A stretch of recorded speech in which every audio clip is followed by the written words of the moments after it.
Tila nailigtas raw ang TV host actress na si Carla Estrada sa posibleng pang-aabuso, ngayong hiwalay na ito sa dating longtime boyfriend na si Jam Ignacio. Ito ay pagkatapos kumalat sa social media, ang ginawa nito sa current fiancé na si Jelly O. At kalat na kalat ito ngayon sa social media.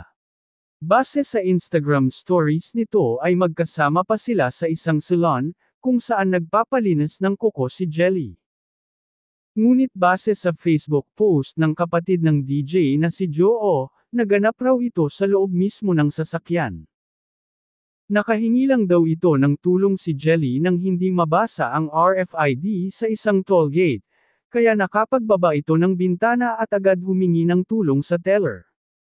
Say ng mga netizens, blessing in disguise raw ang naging paghihiwalay ni Carla at Jam, dahil inilayo si Carla Estrada sa paparating na kapahamakan.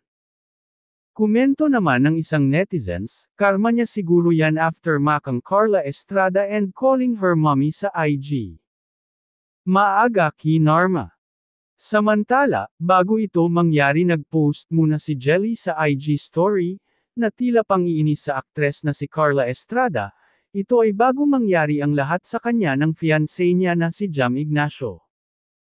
Sa naturang story, makikita ang kanyang caption na gusto na niyang matapos, ang ginagawang pagmamanicure sa kanya ng manikurista na ang pangalan ay Carla, katunog ng pangalan ni Momshi Carla.